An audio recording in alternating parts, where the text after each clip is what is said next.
नमस्कार। ABC Hindi news के इस विश्लेषण में आप सभी साथियों का स्वागत है। मैं हूं आर मोहन तिवारी।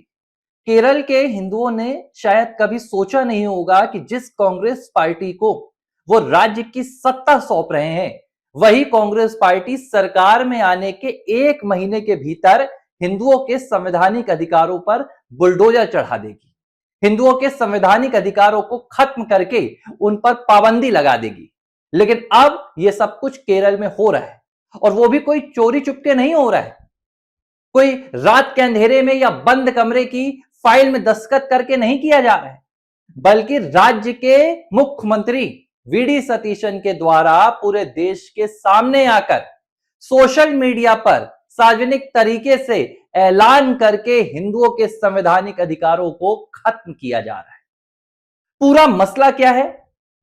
क्यों केरल में हिंदुओं पर इस तरह से पाबंदी लगाने की बात की जा रही है?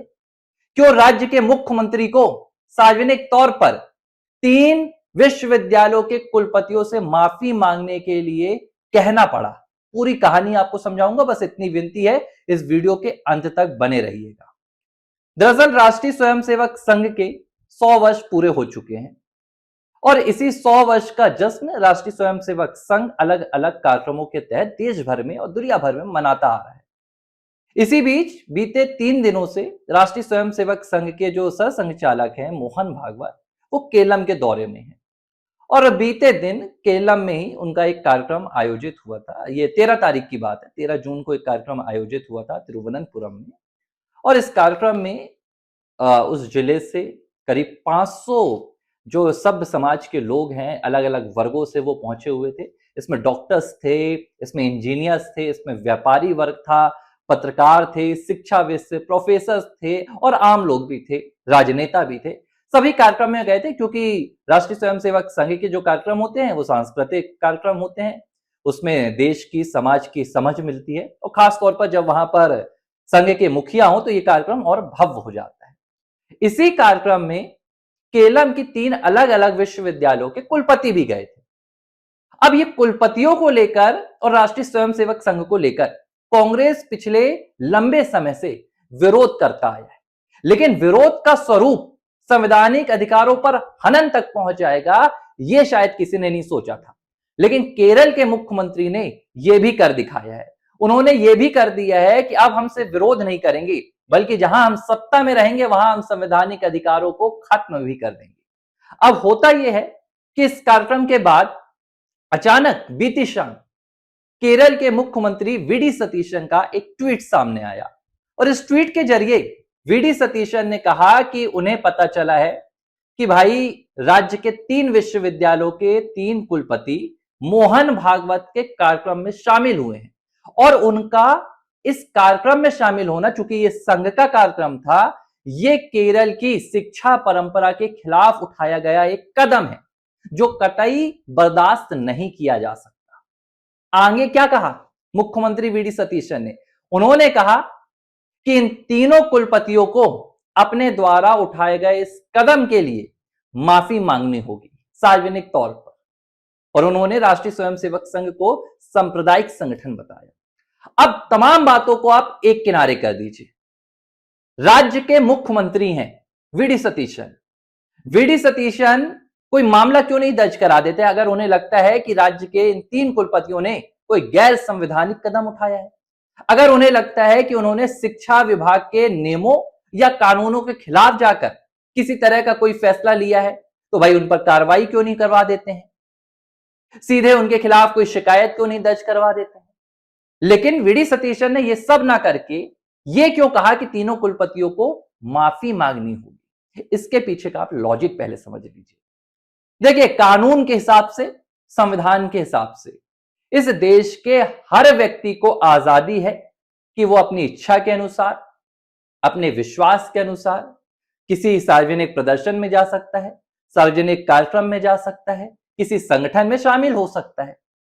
अब राष्ट्रीय स्वयंसेवक संघ क्या है? राष्ट्रीय स्वयंसेवक संघ एक गैर राजनीतिक संगठन है जो दुनिया का सबसे बड़ा संगठन माना जाता है। इस संगठन को लेकर देश भर में लोगों को पता है कि किस तरीके से यह काम करता है, किस तरीके से हिंदू समाज को ना सिर्फ संगठित करता है बल्कि राष्ट्रवाद की विचारधारा को हर एक व्यक्ति तक पहुंचाता है।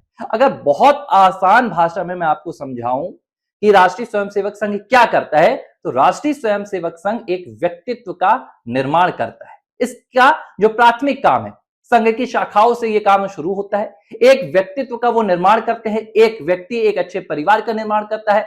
अच्छा परिवार एक बेहतर समाज बनाता है और बेहतर समाज एक मजबूत और संगठित और सशक्त राज्य का निर्माण, राष्ट्र का निर्माण करता है। यह है राष्ट्रीय स्वयंसेवक संघ। अब राष्ट्रीय स्वयंसेवक संघ संविधान में कहीं भी बैन नहीं है। कोशिश तो बहुत की गई, लेकिन राष्ट्रीय स्वयंसेवक संघ आज भी अटल है।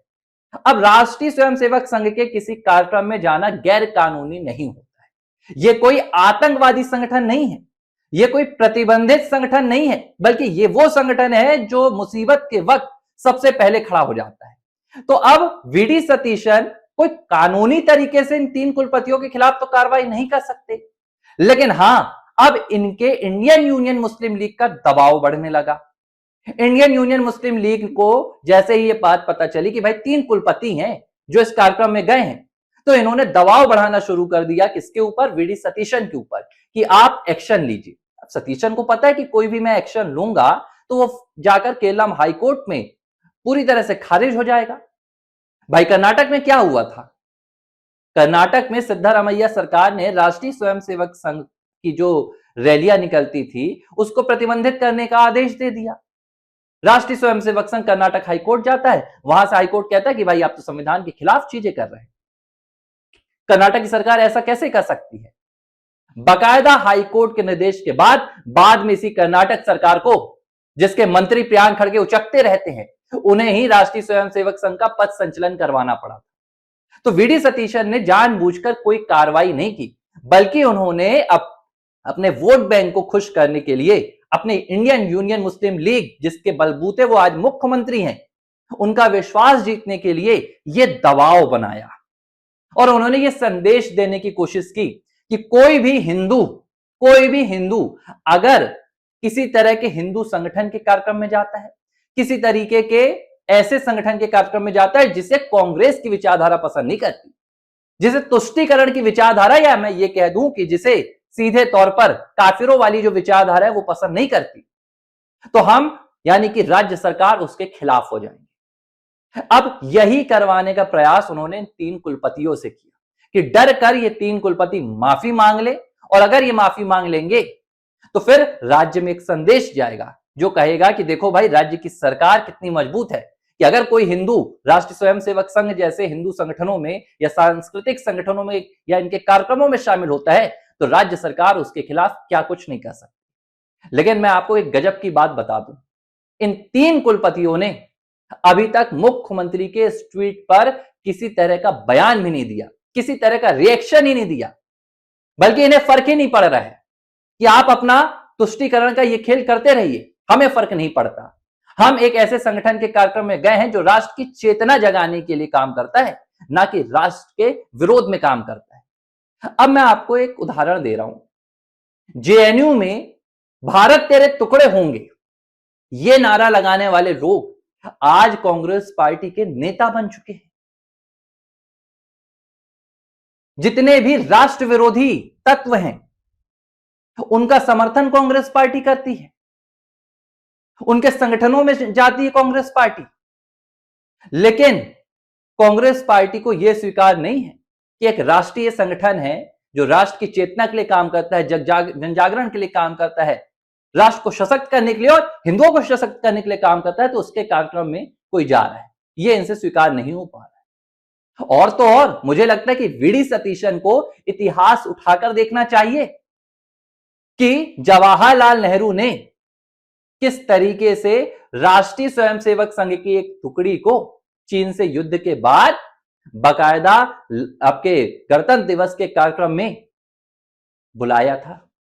इनको लाल बहादुर शास्त्री के एक जाकर उस बैठक का पूरा वो निकालना चाहिए हिसाब किताब कि 65 के युद्ध के दौरान जो सर्वदलीय बैठक हुई थी, उस सर्वदलीय बैठक में राष्ट्रीय स्वयंसेवक संघ के द्वितीय सरसंघचालक गुरु जी को आमंत्रित किया गया था उनके विचार जानने के लिए। लेकिन आज वही कांग्रेस पार्टी तुष्टीकरण की राजनीति में इस तरीके से हरे रंग में डूब चुकी है कि इन्हें राष्ट्रीय स्वयंसेवक संघ अब पूरी तरीके से आतंकवादी संगठन नजर आने लगा है। वो अलग बात है कि ओसामा बिन लादेन को इनकी पार्टी के लोग जी लगाकर कहते हैं। वो अलग बात है कि कांग्रेस पार्टी का इन तरीके के संगठनों से सोनिया गांधी का, इंडियन मुजाहिदीन के आतंकियों के मरने पर आंसू बहने का, ये सब कुछ कांग्रेस पार्टी को अब नजर नहीं आता है।